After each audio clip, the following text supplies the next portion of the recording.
G'day, I'm Owen, and you've joined this week's edition of the Pub Test, where we are continuing our Jack the Ripper suspect series. And in this one, we are looking at Sir Arthur Conan Doyle. Now, before you start screaming at me saying, Owen, maybe it's time to start taking up the beers again and get off that bit of wacky-backy, or whatever you've else got going on, because you must be out of your mind. How could the creator of Sherlock Holmes be Jack the Ripper? Well, I thought exactly the same way until someone sent me a message saying, how about you look at this bloke? And I thought, well, no. And then they sent me a file of information and I went, no, surely not. So it actually deserves a video. We will be going through his life very briefly because there's lots of information about him. But we're going to see the case to say that perhaps he was Jack the Ripper.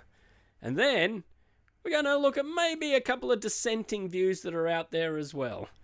So let's get right into it. Who was he and where does he fit in to the Jack the Ripper saga? Well, Sir Arthur Conan Doyle was born in 1859. Just for the sake of simplicity as regards his name, it's actually interesting to note that Conan is not a compound part of his surname. His surname isn't Conan Doyle, but Conan is actually a middle name that he had. He also had another name which was like Ignitus or Ignatius, never really used it itself. So he basically stuck with Arthur Doyle, but when he started writing, he added the Conan to the surname. And hence, that's why now most commonly he's known as Conan Doyle.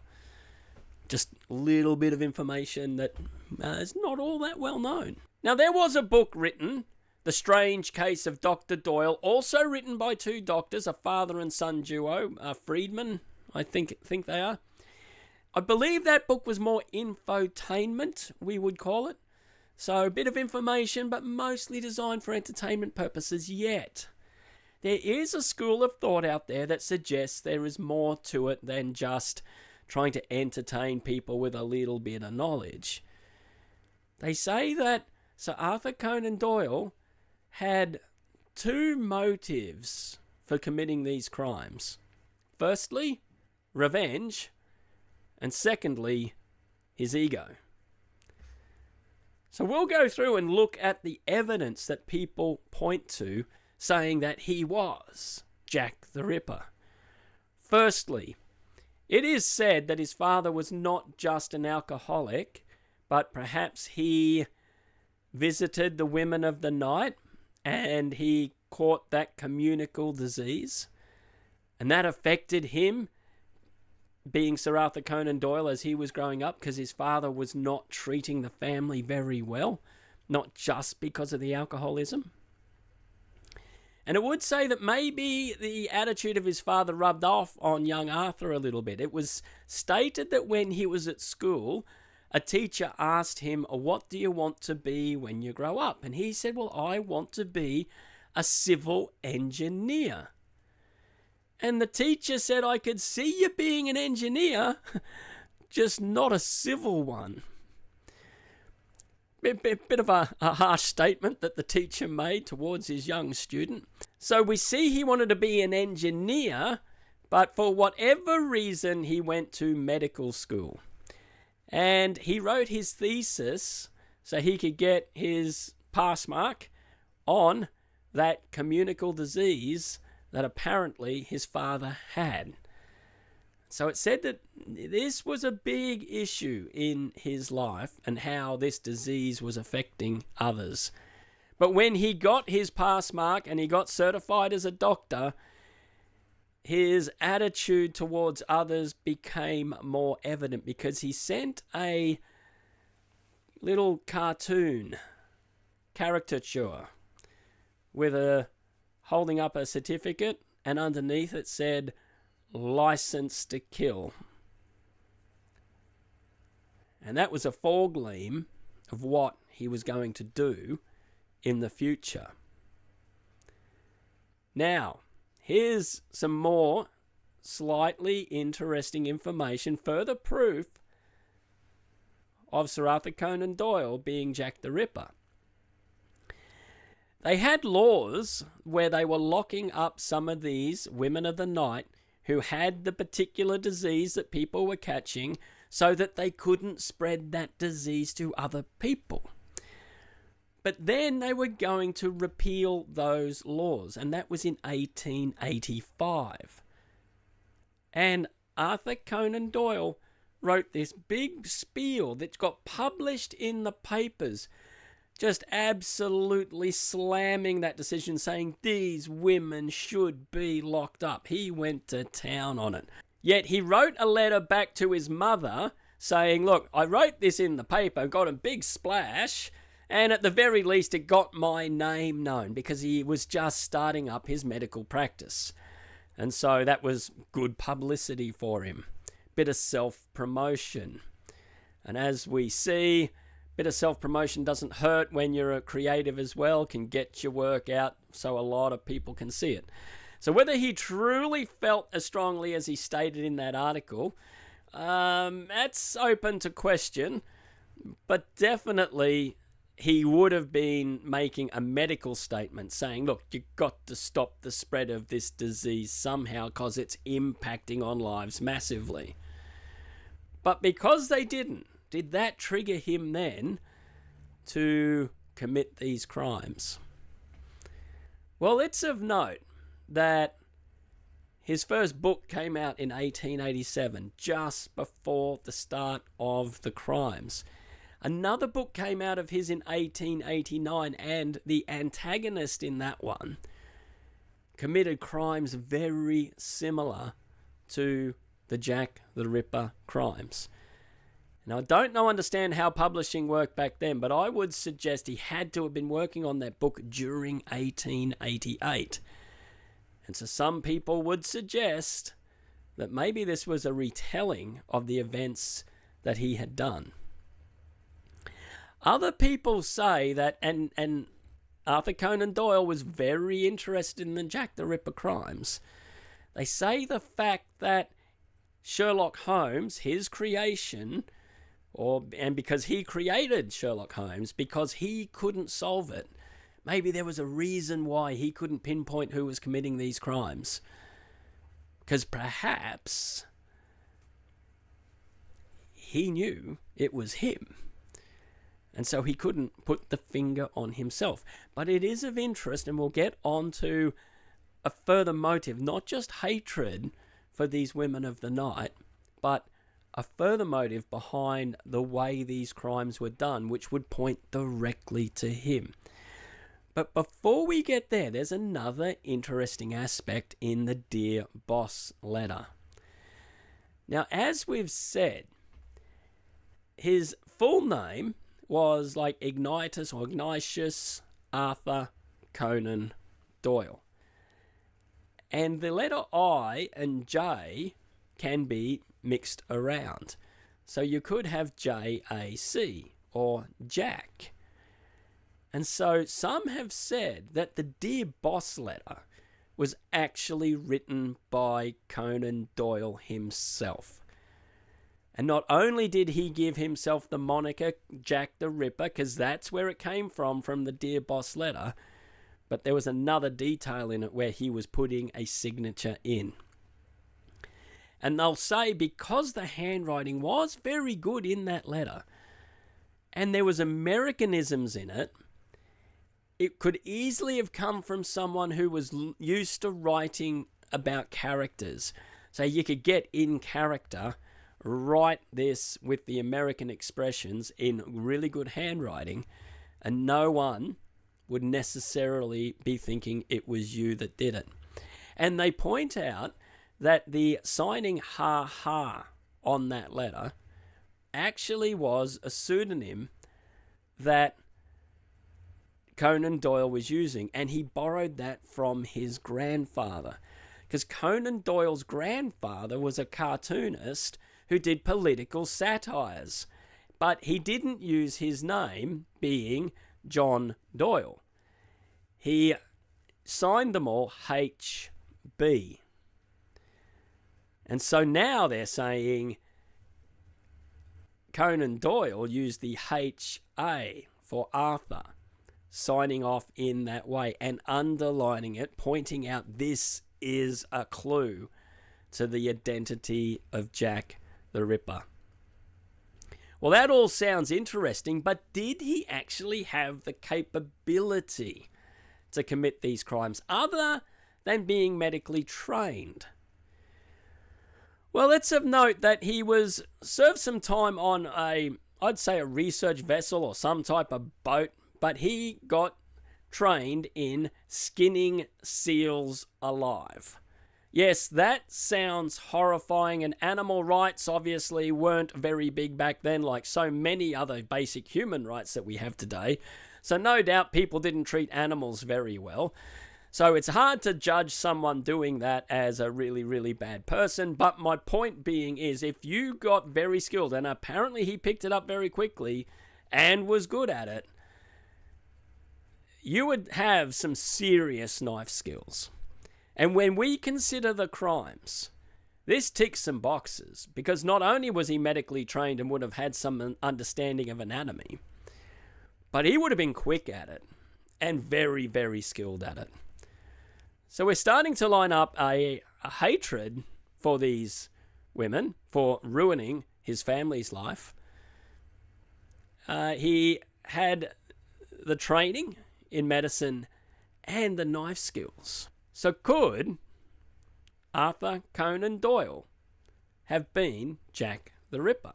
Well, it's of note that his first book, Study in Scarlet, was set in London. So we would assume that he had the knowledge of the area, and so perhaps could have been on the streets and undetectable, remembering that people really didn't know Conan Doyle.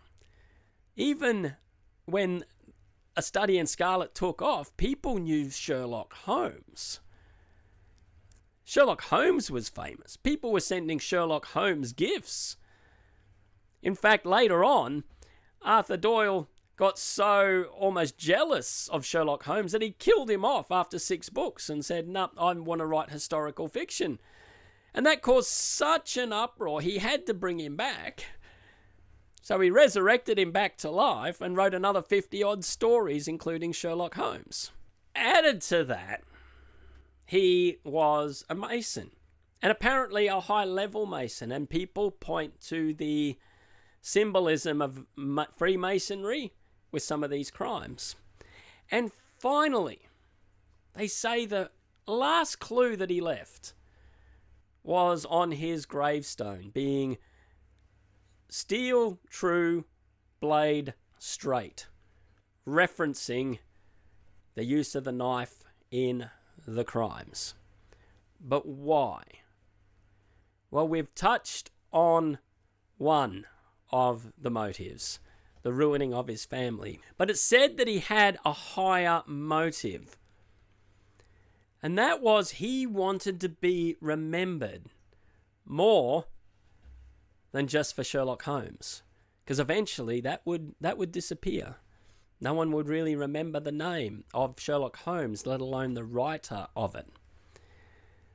And so they say, why would these 5 crimes captivate the world for so long unless it was done by a great storyteller who was able to hook you in, that you just wanted to find the ending. You need to know who committed these crimes.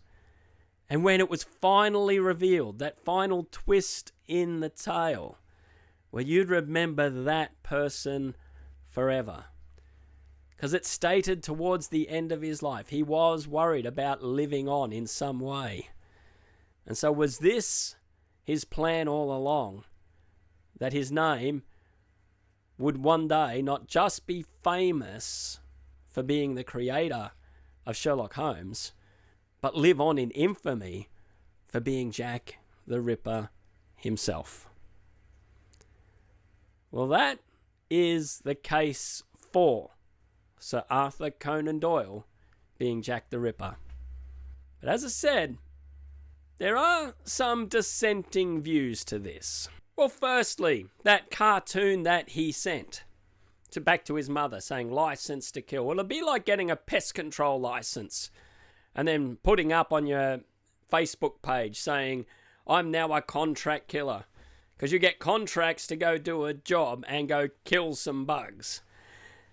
Little bit funny. In fact, if anyone's using that out there, send me some royalties, because that's a great idea for a pest control business. But it's hardly saying that the person really believes that that's exactly what they're going out to do. And yet, it's stated that his father may have had that communicable disease, but there's no actual proof of that. It's definite fact that he was an alcoholic. And it's more likely his symptoms that he had when he went into asylums before he passed away was more struggling from dementia. That's what we would think today, and that is more of a hallmark of someone abusing alcohol to an extreme. So despite the fact that Arthur Doyle did his thesis on that disease specifically to get his degree, there's no definite proof to say that that was the case. And what's interesting, the HB and HA, the ha-ha in the Dear Boss letter, is quite fascinating because HB, which was his grandfather John Doyle, he got the HB from combining the J and the D in his name twice to make a H and a B. And I had to think about that. I could understand making the B with the two Ds. Took me a little while to work out how you could make a H with two Js, but you got to understand how it was written back then, and then it's obvious. But there's no way you're going to come up with an A by doubling two of your letters in Ignatius Arthur Conan Doyle. So the HA, that's a fairly big stretch to say that that was a signature that he was signing off with. But the Dear Boss letter itself is fascinating because Arthur Doyle did actually look at it, and he made quite an interesting statement about it. And this covers off something which I think needed to be well stated.